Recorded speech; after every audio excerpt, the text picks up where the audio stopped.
Hey, this is LOA Today, the Law of Attraction show.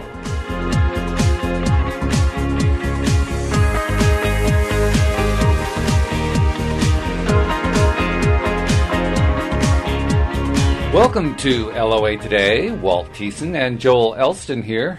September the 22nd, 2016. It's Thursday once again. Thursdays always seem to come around, and that's our favorite day of the week because that's the day we get to appear here on PRN and share our latest insights and experiences and troubles and everything else related to the law of attraction.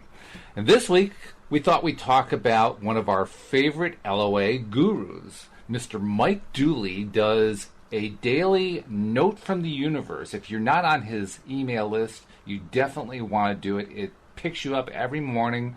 They come free. They're delivered 5 days a week, Monday through Friday. And you can sign up in case you haven't already signed up by going to his website, which is tut.com, TUT.com.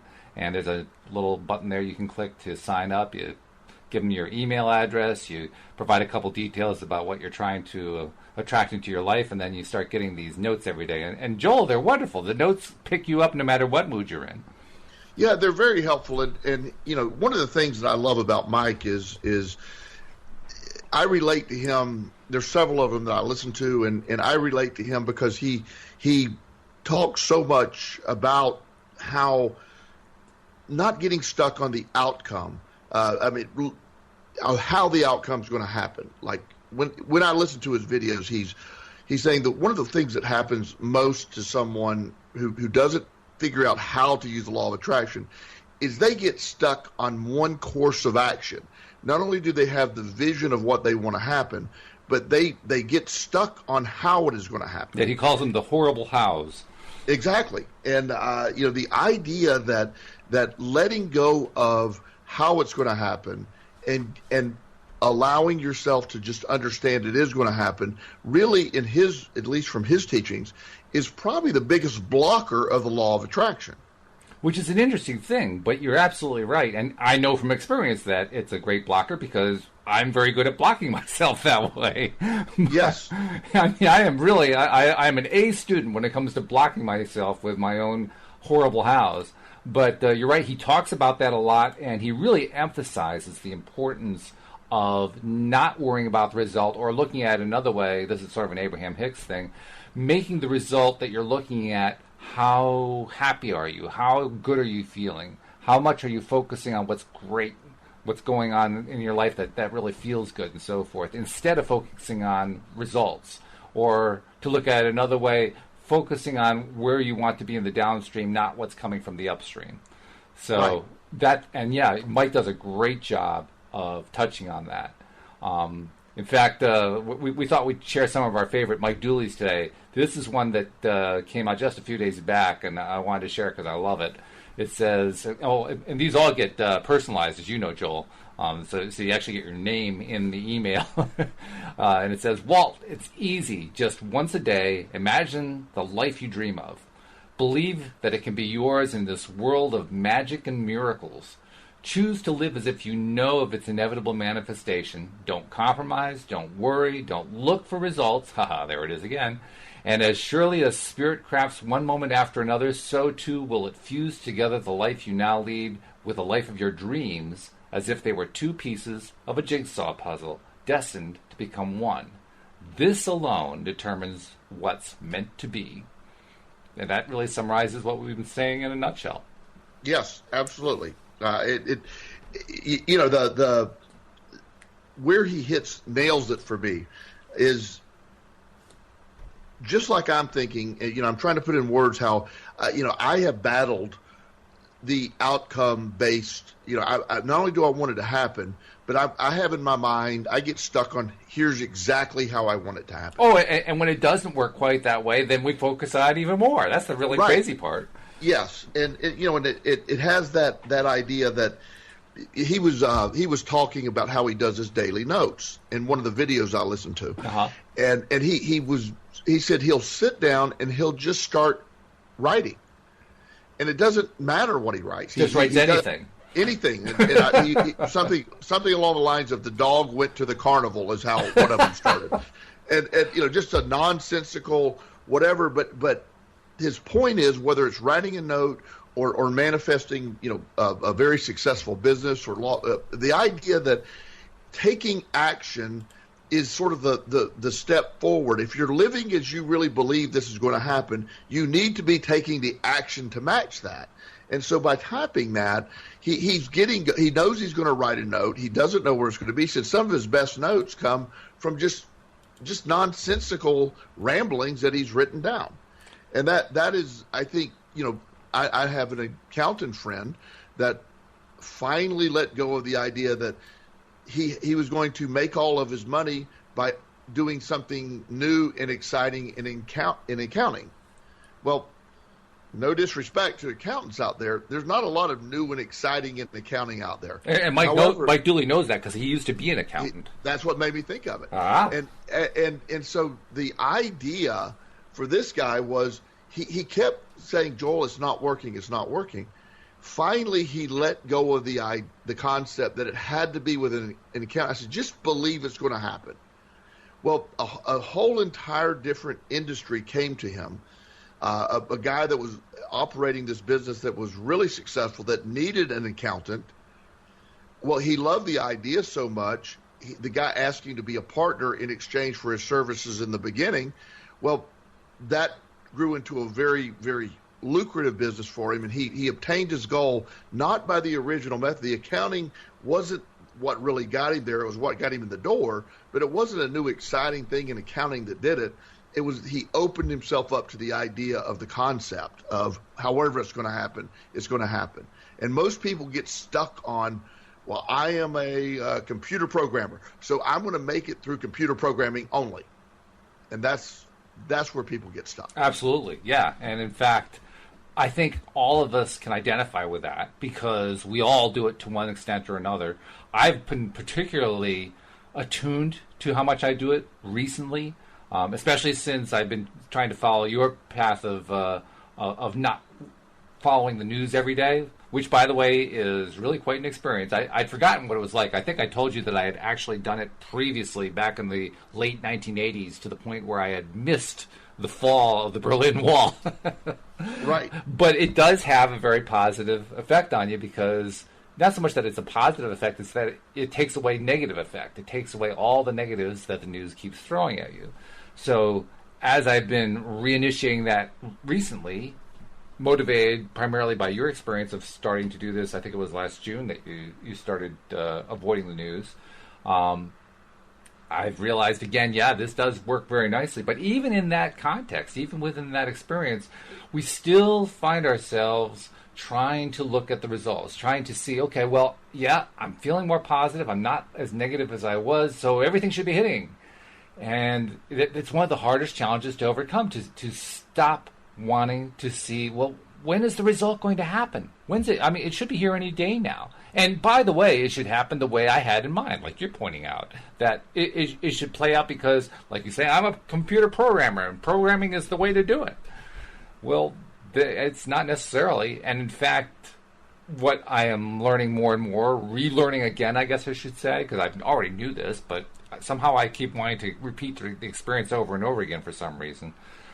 As I'm relearning, you have to let it go because, among other things, if you completely let go of the result and the method, a new method comes that you had never really considered, just like your accountant friend. A method that he had never even thought about appears out of nowhere.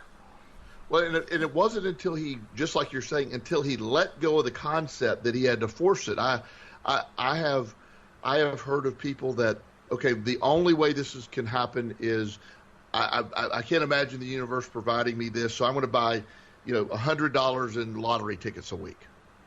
I've heard people use this theory, and I really believe I'm going to win. Which is a great way to support the state lottery. Exactly. First of all, if you're buying 100 tickets, you're not really believing you're going to win because you only need one ticket to win. That's right. But within that context, you're saying that the only way this can happen is the lottery. You're almost guaranteeing it can't happen because that's just not trusting the process. And at the end of Mike's notes every time, there's always a little blip. And believe it or not, it's my favorite part. And one of the things that hit me one day was It says, once again, Joel, taking action saves the day. When in doubt, take action. It doesn't matter what the action is. That's the key, yes. That's the answer that most of us get stuck on of, what do I need to do? It doesn't matter. There's countless stories of people, we've talked about them on the show, that go with an intent to a business meeting and totally run into another chance along the way. The business meeting itself was only a conduit of the law of attraction to lead them to where they needed to be for the true thing was that was going to bring them what they needed. But if you sit home, and this is where it isn't that this can't happen, but your actions not matching. If you sit home just saying, okay, world, bring this to me, and I'm not going to do anything to do it, it makes that a much more difficult process because you're not living as if you believe this is going to happen. Taking much easier path for you to accept what the law of attraction is going to bring you. It's a challenge, and it's an opportunity all built into one. And it's confusing. You used the word confusing, and you're right. It's very confusing. It's confusing because we expect the universe to work in a certain way that we've always learned. That's the way reality is. Reality is what it is, right? Isn't that what the saying is? It is what it is. It turns out it really isn't what it is, which is really strange and very hard to get our heads wrapped around, and that's why we get so crazy about this whole idea of, well, why aren't the results coming? One of the things that I've been focusing on a lot, and I actually want to focus on it more than I have been because I forget during the day. You know how it is. You get your day going, and all of a sudden you're focusing on your usual day stuff, and you forget about law of attraction stuff. Well, that's the way it tends to go. And sure enough, I'll find I'm halfway through the day, and the one thing that I've been wanting to do, I didn't really get to do. What's that one thing? My latest thing every day has been to set a goal of feeling great all day long. Because I figure if I can focus just on that, just on feeling great all day long, and not worrying about the horrible hows, not worry about what the results are that I'm seeing right away, not worry about how the whole thing's going to work out, and just trust, just completely throw my trust in and just let things go and just focus on feeling good, where that's where the maximum stuff is going to happen, then, well, the maximum stuff is going to happen. That's the theory. That's what I've been trying to apply. In practice, how does it actually work out?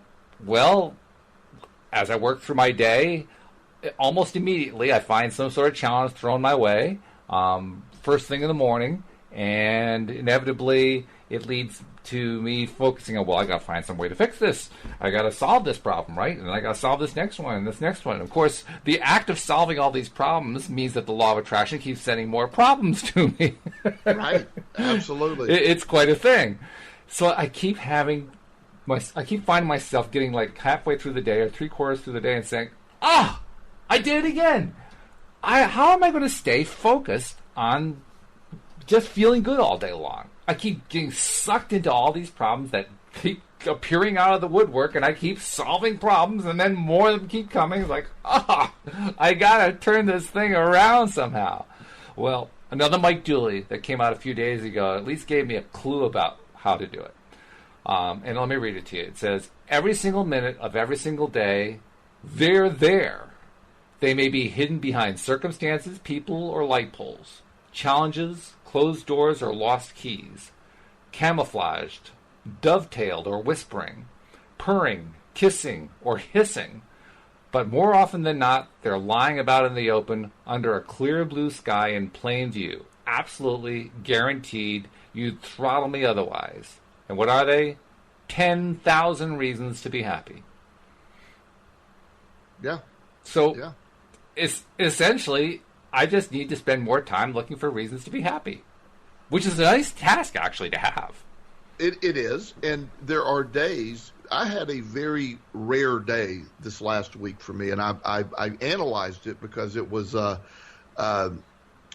Thursday, and I was analyzing it and sort of keeping a record of it, and it was not a good day, and which is very rare for me, and I see how it happened.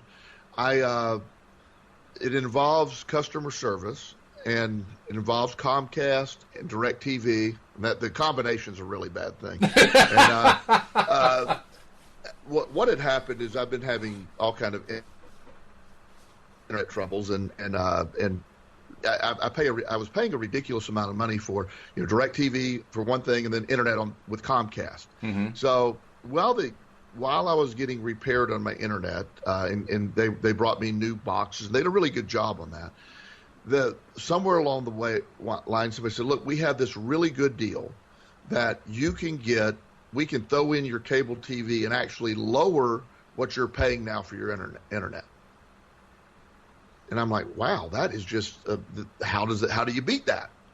And on top of that, I'm paying the $100 a month for DirecTV. I could literally save money on the internet and save $100 a month on DirecTV. So I've been with DirecTV for like 4 years. And so I said, let's do that. So the guy comes out and he starts installing the cable, and he has to switch over the box inside my house from DirecTV to Comcast. So he does that, and he leaves this one box and he hooks it up, and I got a really nice, very nice TV, brand new, huge. And he said, "Oh, I thought you would want." He said, "You really need a high def box." And I go, "Well, of course I need a high def box with a DVR." And he goes, "Oh, well, that's not on your order." And I said, "Okay." And he says, "Well, I can get you one, no problem. It's going to be a little more every month, but they." Well, and I said, "Well, tell me what my order says." Well, the TV thing, they didn't include the DVR. They didn't include my extra cable box. So the order was nothing like I was sold. It wasn't remotely the same. Mm-hmm. So that was very frustrating. In the meantime, I think I get it. I call Comcast customer service, and that's almost an oxymoron unto itself. We've talked about that before, you and I. Exactly. So I had very pleasant. The lady was understanding, and she said that sometimes our salespeople get overzealous, but they got within $20 of what they promised me, and they gave some concessions, and it worked out okay. So. Then Which is good news, by the way. Right, it is, and I was still angry that it was costing me $20 more, but I like the fact that they got us close. Then I called DirecTV to disconnect it, which is almost like trying to get out of the mafia, and they don't like you to leave. And he said, "Okay, the early termination fee is going to be $250." And I said, "I have no early termination fee. I've been with you for 4 years." He said, "No, you redid it. You redid this back in March." I said, "I did not." And we went back and forth on that whole concept. And I said, "Well, please send me evidence where I agreed to a new term." I didn't. So he says, "Well, I don't know where that evidence would be." I said, "Well, then you can't hold me accountable for a new term unless I sign something or verbally agree to it. And you'd have to have that recording because I say I didn't." So I found myself escalating, and then, and I'm going somewhere with this, but as soon as I hang it with that, as you know, I've been approved again to foster a child, foster/adopt a child. Right. And so I've been going through a lot of placement research, and I've been offered several children to see if they match, and so there's one young man that really seems like it would be a great match, and so I've been waiting to set up an appointment to visit this young man. And so the worker from the agency that I'm associated with calls and says, "Yeah, we would have set it up where you can meet him." And I said, "Well, I could be there Friday or Saturday of this week." I said, "I have a commitment Saturday morning, but I can still make it that afternoon." So he's like, "Well, his caseworker is out and his therapist is out, so we can't arrange that until sometime next week." And I said, "Well, I can meet the child. We can do step one without all these other people involved. I can go meet the child. You're considering me to adopt him or foster care minimally, and I'm sure I'm safe to go meet him in an enclosed environment where he's going to be. So we're concerned that you might say something that would give him hope or upset him." I go, "I've done this a long time. Let's quit delaying this." I said, all these grown-ups having to get together and have meetings is frustrating when we could do this real simply. he says, well, let me check with my supervisor. Well, now it creates this whole thing, and I finally had to say, now this is after I just got done with Comcast and DirecTV. Right. So now I'm hitting the bureaucracy of foster care. Not a good place to be. And it's a very frustrating thing. And he said, well, he's being discharged from where he's at in 2 weeks, and that's an almost impossible time frame for us to make this happen. And I said, I have moved my business, I've moved my residence, I've moved my 2 kids. I did that in 4 days. And you're telling me that in 2 weeks we can't figure out how to make this work? Mm. And in his mind, 2 weeks was just a very short time. In my mind, I can accomplish miracles in 2 weeks. And the point of me telling this long story, Walt, is that's how Thursday got going for me. It was bad, worse. Right. So I almost told him, and thank goodness that I've learned to not do this. I almost told him, because I was very frustrated at this point, that, this is reminding me of just how frustrating this whole adoption foster care thing. I almost just told him, forget it. Just forget it. I'm done. And I didn't, thank goodness, because that becomes selfish and about me. But I was shocked at how I could not, for a few hours, pull myself out of the downward spiral. And that very seldom happens to me. Well, you kind of touched on it when you said, I think it was about DirecTV, it's kind of like leaving the mafia. Yes. And it reminded me of the old Eagles song, the Hotel California. You can check out any time you want, but you can never leave. That's what that downward spiral seems to be all about. Yes. It feels like you can get out of it any time you want, but you really can't. Right. And so for me, and I've worked very hard at this for a long time, as you know, and most days I can pretty much, but it was 3 things back to back, and plus I'm getting frustrated for this young man. He's 10 years old, and you're only 10 years old for 365 days. I mean, that's it. And when a bureaucracy is eating up 45 or 50 or 60 of those days doing nothing, that's a very short time to be 10. You're going to be 20-something forever, 30-something forever. You know what I mean? But 10 is a very short time. When you're a kid, time it just seems to stretch on forever. Yeah. So 2 months can be 2 years for all it seems. Yes, and so to know that he's not in the best environment that he could be in, and so that frustrating part for me was, life felt very out of control at that moment. That I'm like, my goodness, I'm going to end up having to pay $250 to DirecTV. I'm going to, the cable company screwed me over by just sort of luring me with a very false package. I would have never done all this, and all this stress wouldn't have been there.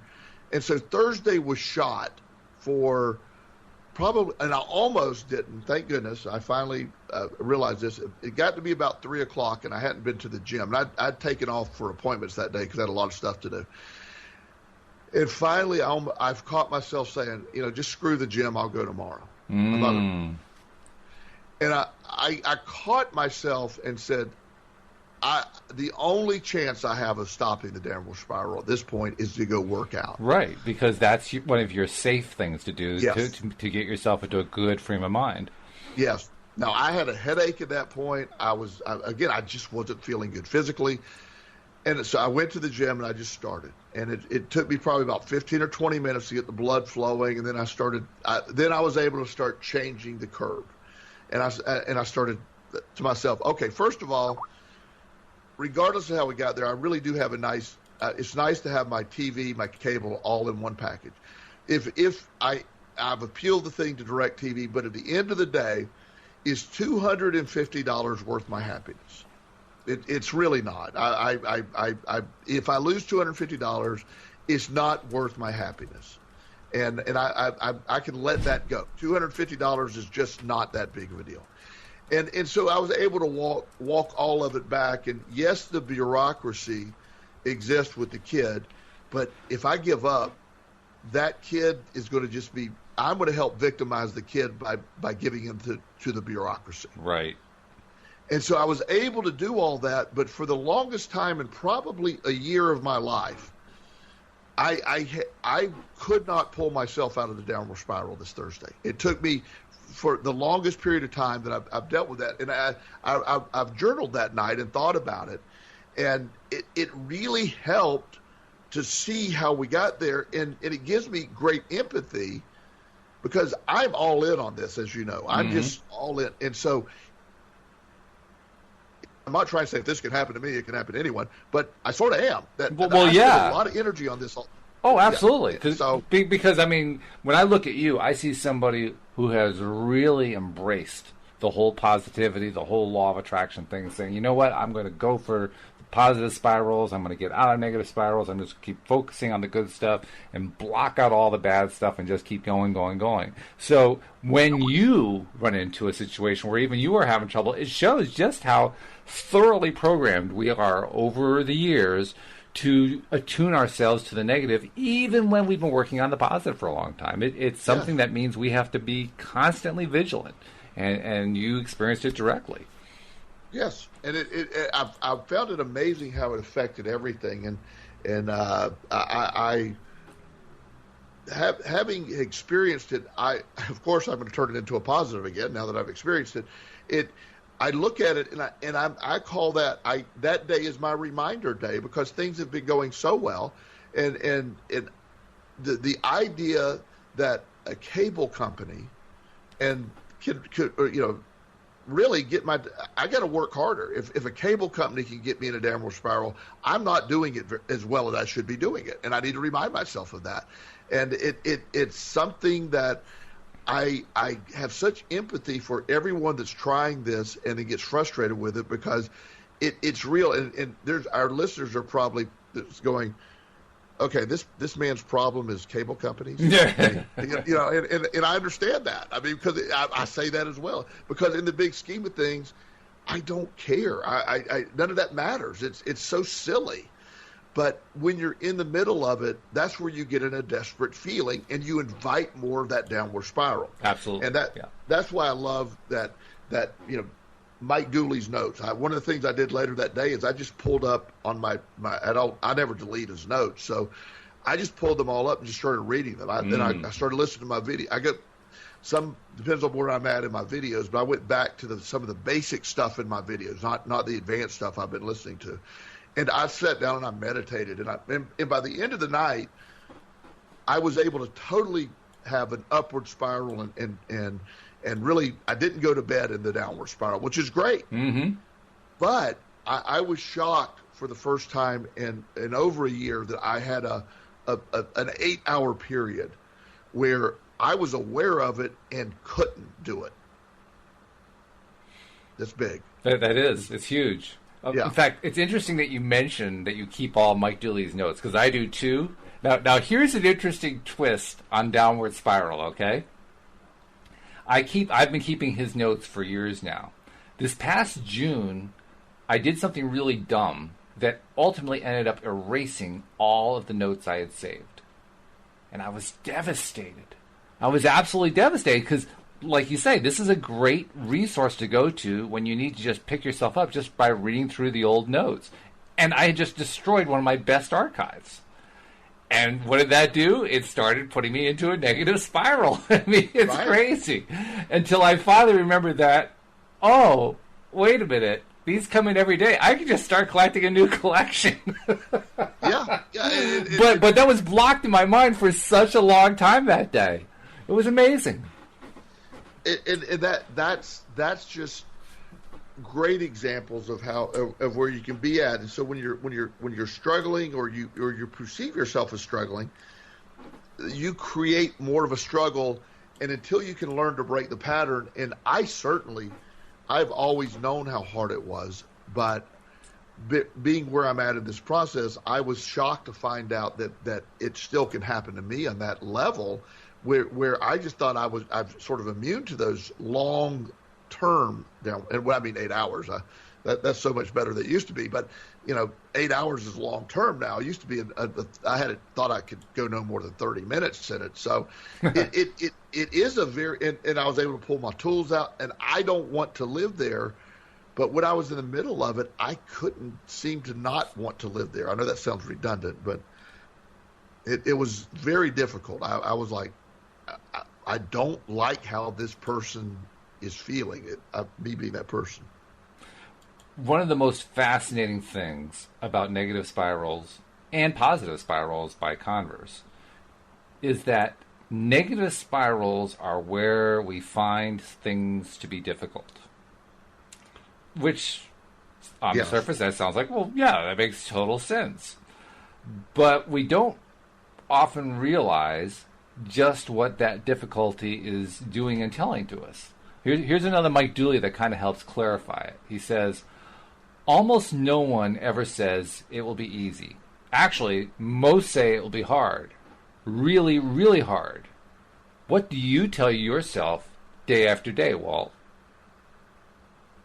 Yeah. Oh, yeah. I'm the one who keeps saying it. Well, yeah, and that's the amazing thing. I mean, and even though we're aware of it, it doesn't make it easier. That's the cool part, or the interesting part, that I listen to stuff every day. I mean, there is no news coming into my house. There's nothing but positive or educational stuff about the brain or quantum thinking or all that. And so for me to have this happen and then hear, like you're saying, then that negative, redundant dialogue that could just hop right back in, I'm like, wow. So it requires an effort. It requires a level of focus and concentration at times, while not overthinking the outcome or how it's going to get there, and without assuming that it's hard to do. Yes. When you think it's hard to do, it is really hard to do. Which shows just how good we are at law of attraction.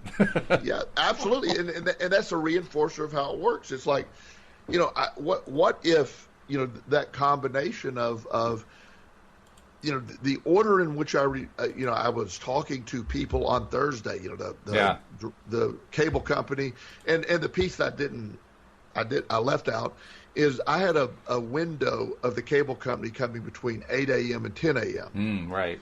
So I waited all morning until 10:04 when he pulls up. Mm-hmm. So right off the bat, I was gritting my teeth. Right. It's like, okay, you're 4 minutes late, so I'd hope he'd be there at 8. I was which of course is in itself an invitation to go into another negative spiral. Exactly. So I can see how that happened, and then I'm really glad that there's at least a side of me that when I was talking with the social worker about this young man that I want to be speaking with at some point, he didn't know the baggage I was bringing to that conversation that day, and I wasn't out of line.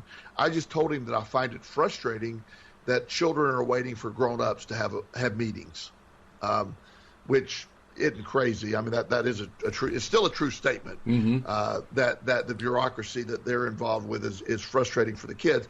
But at the same time, it's not this man's fault. I mean, he's just a part of the. I've been part of the bureaucracy myself. I can't help it. You got to play by the rules. So I just find it all fascinating. It ended up being an incredible week. But that day was a reminder, and it's funny when we came up with a topic for today's show, because I did go to my archives of the daily notes that I get from Mike Dooley, and that was one of my because it's easy to pull up on your phone, and I can just read every one, and I probably read 50 of them that day. Wow, yeah, that's really interesting. The other thing too is we've been talking about your Thursday spiral and how one thing led to another, and you unintentionally were moving it along by getting more and more upset about the bad results that were happening, and so on and so forth. I'll tell you about one of my days this week. One of the things that I do as part of my business, I'm self-employed, and this is more of a residual that comes from earlier stages of my business. I host websites and email services for a number of clients. And so that means that terrible thing, the server, is my responsibility. For most people, if the server isn't working well, that's the cable company or the ISP or the other provider or whatever. It's never them. And the bad part is, I have to deal with the fact that my email isn't coming in right and it's asking for a password when it shouldn't be asking for a password, and yada yada yada. Well, so most people don't have to worry about anything except that particular frustration. Well, for me, when things don't go right, not only are they not going right for me with the server, but they're going wrong for everybody else who's my customer. And now I'm getting all the phone calls and the emails like, hey, I can't get at my email, my website isn't working, yada, yada, yada. So it's not terribly surprising, I'm sure, to you to hear me say that when the server is not working properly, I'm not a real happy person. Right, absolutely. Add on to that what we know about the law of attraction. And a server can actually be a tremendous negative downward spiral. Because all it takes is for one thing to go wrong, which leads to another thing to go wrong, which leads to another thing to go wrong. It's the way, when programming breaks down, that's what happens. It becomes a cascade effect of a whole series of things going wrong. And so it's, and of course computers are fast, right? Computers are very, very fast. So this cascade happens really quickly. Absolutely, yes. Yes. Well, I had exactly an event like that happen. This past week, I was trying to avoid and get away from another negative spiral where servers are concerned. I had been working with a provider for the past 10 months that really wasn't doing a very good job. I mean, Comcast has been golden in comparison to this other provider I was using. And it may surprise people to know that when you are a server manager, you actually use a provider of your own. Well, you do. That's the way this whole thing works. It's actually layers and layers of providers. You don't see it. You only see the one that you're dealing with. But there's a whole series of layers of providers going on there.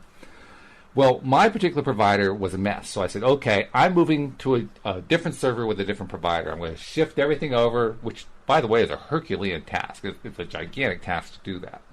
But I'm going to go to a better provider. And I found another provider. It was actually cheaper, too. I wasn't even really looking for cheaper. It was a welcome thing to have happen, but it wasn't what I was looking for. But I found this new provider to work with. And with my server admins, I initiated a transfer so that all the stuff that was on the old server would move to the new server. Well, that alone creates all kinds of opportunities for things to go wrong. Right off the bat, when you said that, I almost got a headache. I believe it. I believe it. Well, wow. Well, it's even more fun when you live it. I can imagine. Wow, that's crazy. But I knew in the long run it was going to be good to, get all this stuff moved over so that the old headaches would be gone, and now I'd have everything working properly, and I would have a team that's properly supporting it so that, everything would be just hunky-dory. But there is that transition period, and sure enough, the transition hit me between the eyes, just like it always usually does with these kinds of things, so that by, I can't remember which day all these things were happening, but because my week was your Thursday. Wow, yeah. But let's just say it was Tuesday. I can't remember which day it was. So Tuesday appears, and first thing that happens is I realize that there's a bunch of things still wrong with the server when I wake up. And my day starts to spiral downward, and I'm thinking, oh, God, here we go again. And I go through a whole day of nastiness like you went through on Thursday. Got a lot of stuff fixed, trying to feel good about that. Wake up the next morning, and there's a whole new slew of things. And that's the way the week was going. I would solve a bunch of problems, and sure enough, a bunch more problems would show up. How terribly frustrating, until I remembered, oh, yeah, that's the way the law of attraction works. You keep focusing on problems, you're going to get more problems. Absolutely. So, now I have to stop that story for a second. I'm going to come back to it and tell you about another story. Louise and I live in an apartment complex. And, of course, that means that whenever something's wrong, we have to contact the management about sending a supervisor, a maintenance guy to come fix whatever it is. Most often, if you have a leak of some kind, some sort of potential water damage or whatever, that's going to get them in quickest because they want to preserve the property. Well, we had a number of things that needed to be done. I won't even list what they all are. But there were a number of things that we've been after them for like weeks to try to get them to do something, and they hadn't done it. So finally, one day we noticed some wetness under the sink in the kitchen. We said, this is actually good news because this is going to get the maintenance guy here quicker, right? Well, no, that's not what happened at all. We put the call in, and it's like weeks before anybody actually shows up. And I'm calling every other day, say, hey, we put in this call. Oh, we'll arrange to have him come out. And of course, he doesn't come out. Well, that's going on in the background. Now I've got this server thing going on, and I'm realizing I'm in a really bad negative spiral. It's not just a one-day spiral. This is an ongoing week-long spiral. I got to stop this thing. How do I stop it? Well, I focus on good things. Okay, but even when I focus on those good things, when I come back, I know that the bad stuff's still going to be there. I'm not going to see instant results. How can I turn this around? I finally said, you know what? I'm going to take a walk. I mean, for you, it's working out at the gym. For me, it's just taking a 4-mile walk. And fortunately, it was a lovely day. Went out, took that walk, and it just soaked in how beautiful the weather was, soaked in the sun, the nice cool breezes, and all that kind of stuff. And got myself feeling really good. And I just decided, screw it. I'm just going to get myself feeling good, and I don't know how the server is going to get fixed, and I don't know how we're going to get the maintenance guy in there, and plus there were other few things going on. I don't know how any of that's going to happen. Screw it. I'm just going to go out and feel good for a while. And I did. And I came back and said to myself, pat myself on the back. I did the entire walk feeling good. In fact, I feel really good right now. And you know what happened, Joel? Within 10 minutes, I got a knock on the door from Renee, the maintenance guy, saying, hey, I'm here to fix everything for you. And then 20 minutes later, my server was fixed. Yeah. It's amazing. And that, yes, absolutely. Unbelievable how quick it was. Yeah. And that's the piece for me that I know that we can go there, but a question that I have is, what level can you get to? Are there people that get to a place where they never have a downward spiral? And I don't know the answer to that. And I want to be that person. I want to get there. I want to be that person. Yes, I would love to be. And I have very few. I mean, like I said, that this was shocking to me, but in a cool way. As I do with everything, I'm really glad it happened because I needed that reminder. I needed to, I needed to be, you got more work to do. There's stuff you need to be doing better. And that's which I love those kind of reminders. And in the big scheme of things, what I have to remember, nothing happened that day that was really bad. It was my expectations were stuck on certain things, and that day, none of my expectations were met. Yes. Well, in reality, expectations are false anyway. I'm stuck on outcomes again. They are. And, it's I should have, dealing with cable companies, I should have asked for something in writing about what this deal was going to be like to change over. And I would have had a little bit, I didn't realize they were giving me a regular definition box. I didn't even know that even existed. And I just didn't realize that all that stuff was there. But in reality, it is my fault for not doing enough diligent work behind it. And it didn't matter. None of the stuff, we're talking silliness. None of that stuff mattered. And I don't mean the young man didn't matter, but that's out of my control. I got to do what I can within the confines of the way the bureaucracy works. Yeah, the thing that didn't matter was the series of negative results. They were not what mattered. Right. And so it ended up, as you're saying, once I flipped that switch, I went to the gym, worked out, then I was able to come home and journal about it and see how I'm like, wow, this was fascinating today. That while I'm in the middle of it, I knew it, but it just was almost like it had my hands tied behind my back and I couldn't take action. That's the fascinating part. The fact that we know this as well as we do, and yet when we're in the middle of that negative spiral, it's still so hard to see it. That's the fascinating part. Yes, and so when the reason we share these things with our listeners, it isn't to discourage, but it's to point out, if you're struggling and you're really trying to implement what we're trying to talk about here, don't be frustrated because it happens to everyone. This is part of the process, and I haven't quit believing in what I believed. I didn't change my belief system because of it. It just allows me to see how I often will say I'm still in first grade in a lot of ways of this. And the good news is that with all the work that we put in, I mean, you put in a tremendous amount of work, especially. I've been putting in work too, to get ourselves more and more positive, to focus on the good stuff in life more and more throughout our day, to eliminate the negatives, to block them, to refuse to look at them on the news or whatever. Just those activities have gotten us to the point where now it's actually better when the negatives happen, when the negative spiral happens, because we recognize it quicker.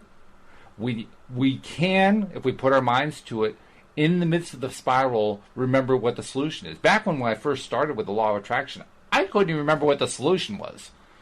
I'd run into that negative spiral, and everything just went right out of my mind. What do I do? This is impossible. This stuff doesn't work. I couldn't remember how you do it. And now I can remember. Doesn't mean that I'm implementing it immediately, but at least now I'm remembering. And now I'm that much closer when I'm entering a negative spiral to being able to quickly shift out of it. Yes, and that is one of the things that a tool that one of the rules I have certain rules I implement in my life, and one of the rules that I'm going to implement now is like what I should have done with the social worker that called. I should have said, "Can I talk to you either later today or tomorrow?" Right. I just got off the phone with a couple of very frustrating calls, and I don't want to bring that frustration to our conversation. Oh, boy, that's great. The should-haves are easy to say, but right. I love the fact that you came up with the idea. That's a fantastic idea. Right. Yeah, I don't mean I should. I wish I would have, or all that doesn't matter, but I have made a commitment that in the future I'm going to attempt to do it that way, to say, or even, can you give me a couple of hours? I'm about to go to the gym. I'll work out. I'll call you after the workout, which is always a great time to talk to me. And so I'm gonna use that as a lesson, because I had 3 very frustrating calls back to back, and the frustration was building. Whoever would have gotten, I didn't answer the phone after that part, because whoever was going to get me after that guy was, no matter what they were trying to do, they were going to have a bad conversation. Right. It was going to go real bad. Yep, and it was going to spiral quickly. Yes, and in fact, the lady that does my yard, her family, they have a landscape business. She sent me an email right in the middle of all this saying, "Do you want us to aerate and seed your yard?" And I just wrote back, "No." Which was the politest thing you could think of to say. Yeah, and I later emailed her and said I was having a really bad moment. I said I don't know. I'll email you later. I said your timing of your email was really bad. If you laughed, but it's just it is what it is. And I to me it just reinforces the power at my disposal, and I love that it's still there. But I also have a newfound respect for the power of the downward spiral too. It is a powerful force. The positive is more powerful, but the downward spiral is still very powerful. That's the part I keep having to remind myself, that the upward spiral is more powerful. Because when you're in the midst of that downward spiral, it doesn't feel like it. Right. But it's true. The upward spiral is more powerful. So all we really are talking about here is making a shift in our thinking, and that shift brings the power in that's more powerful than the negative spiral, and that's what pulls us out and puts us onto the positive plane again. Right. And that's so easy to say. It's not always so easy to do, but it does show that even when you're in that negative spiral, if you can just have that presence of mind to say, wait a minute, take a breath, I can pull out of this. Yes. All I have to do is look for positives right now and just get myself into a more positive space, and stuff will fix itself. Right. It will fix itself. Yes. Which is hard to believe, but it really is true. It does work very, very consistently. It does fix itself whenever I get myself back into that positive frame of mind. In fact, you and I were talking before we started doing this week's show about stuff I've been dealing with on a marketing perspective, and I won't go into all the details of that. That's actually going to be part of a story that I'll tell later on here on the show. But after having dealt with a bunch of junk that I'm not detailing here, I came to a conclusion about what it would take to make it work better, and I realized even that conclusion wouldn't work. So what do? Well, in the context of what we're talking about here, I know what the answer is. Let it go. Yes. Even though it's my job, just kind of let it go. It's not like I'm going to ignore it. It's not like I'm going to say, look, I quit. It's up to you. I'm done washing my hands. I'm out of here. That's not what I'm saying. What I'm saying is I'm not going to keep dwelling on the stuff I can't control. I'm not going to keep dwelling on the stuff that doesn't get me anywhere. I'm going to simply trust that if I just put out to the universe, I'm feeling better, the universe is going to solve it. Yes. And that's the hard part, but it's also the easy part. All at the same time. You're right. It's at the same time the hard and easy part, because the letting go process of, and I have, and again on Thursday I found this pretty difficult to implement because I was angry, and sure, anger sort of offsets everything. But I have, if it's not in your direct control, why give it any power? But yet we do. Well, sure, because that's what we do. Yes, that's what we do. One of the things that I humans tend to do is if something happens, we hold on to it, we think about it, we relive it. And an analogy, and I don't think I talked about this last week. If I did, I apologize. But it's you have an antelope, and he's being chased by a lion. Well, the antelope is giving everything he has to get away from the lion. There's everything, adrenaline flowing, scared to death, all out, get away from the lion. Well, once he's clear of the lion, the antelope just stops, shakes off, starts eating again. Right. That's over. The antelope has the ability to dismiss. Right. Humans, while we have the power of perspective, we have also our deficit is we don't have the ability to, until it's learned, to quickly dismiss. We'll spend a week. Oh my God, that lion almost ate me. This almost happened. Oh, and we some of the stuff we hold on to for years of what almost happened. Exactly. Or what did happen. Yeah. And versus the antelope who's like, antelope doesn't remember. Like, okay, now I'm time to eat. Well, we have both an advantage and a disadvantage all in the same thing. Yes. The advantage is we have this tremendously big brain compared to most animals, and the nervous system that brain is in control of and interacts with has a large center in the middle of our chest, in our heart area as well. So actually the heart, believe it or not, I don't know if you knew this, Joel, the heart actually plays a major role in our brain. Absolutely. It plays a huge role in it. So we have this massive neural system here that gives us brain power that far exceeds anything that any animal has, which gives us tremendous brain power, the ability to create stuff that far beyond what an animal can create, what a typical animal can create.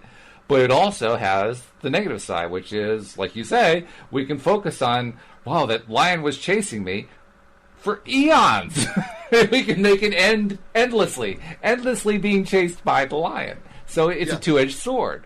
And it's like any tool, really. When you have a great tool can be used for great good, or it can be used for great evil. The point, of course, is that we have the choice. We literally do have the choice. It's up to us. And that's our biggest challenge as humans, as beings that have larger amounts of brain power available to us. We actually have the choice. And that choice is to choose which way we're going to go. Are we going to choose the negative spiral, or are we going to choose the positive spiral? The fact that we have our choice is our greatest gift, really. Yes. And it really comes down to an option for us, and learning to which button to press, where to put your energy, where to put your focus. When that we have a choice. Our reality is our reality because we dictate it. We're in charge of it. You make it. An animal has their reality dictated to them. Humans have given the power of to choose your perspective, and the more intense things become, the more, I tend to, one of my hypotheses right now is I'm guarded in the sense that I'm aware. I've had some, a lot of stuff happen in my life. Some big events have happened in my life. I handle the big events probably better than I handle the little events at times. And that's one of my ongoing working. It's pretty cool, really. Yeah. Yeah, it's a great gift, but because I'm prepared emotionally to handle whatever life throws at me, but apparently not the cable company. Well, I think we all have a particular place in our heart for the cable company, and it's not a warm one. Right. And again, the lady could not have been nicer. It was certainly in the big scheme of things, it was not. I shouldn't. Again, I don't want to be in a position where little things like that have any power over me. So I still have work to do. As you are doing this week with, you're dealing with, pulling yourselves out of it. That's the work that we're doing. Understanding how we got there. This is an ongoing thing. Right. Our listeners they each have, everybody listening has dealt with this on some level, but yet there's still an interest. I mean, you don't tune into a program like this unless you're seeking something. Yeah. Yeah, that's true. And so I'm excited for our listeners that we're able to relate, and hopefully they're able to hear stuff they're going through and what we're going through, and as we continue to evolve with our belief system as well. It also is a reminder to both of us that our listeners find us through the law of attraction. Yes. Which is it's both ironic and fortuitous all in the same thing, because here we are talking about the law of attraction, talking about the challenges we run into, the successes we have, all the stuff that's involved in it, knowing that when we do that, people who need to hear what it is we've been experiencing and talking about are going to find us, and not necessarily knowing how they're going to find us. Yeah, yes. I mean, there's people that will be just randomly searching or going through the internet and then run across our show and listen to it and say, wow. And that I relate to that. And they never heard of our show before this happened. So right. It is amazing by us putting it out there. The people that run across it are able to, hopefully, again, able to relate.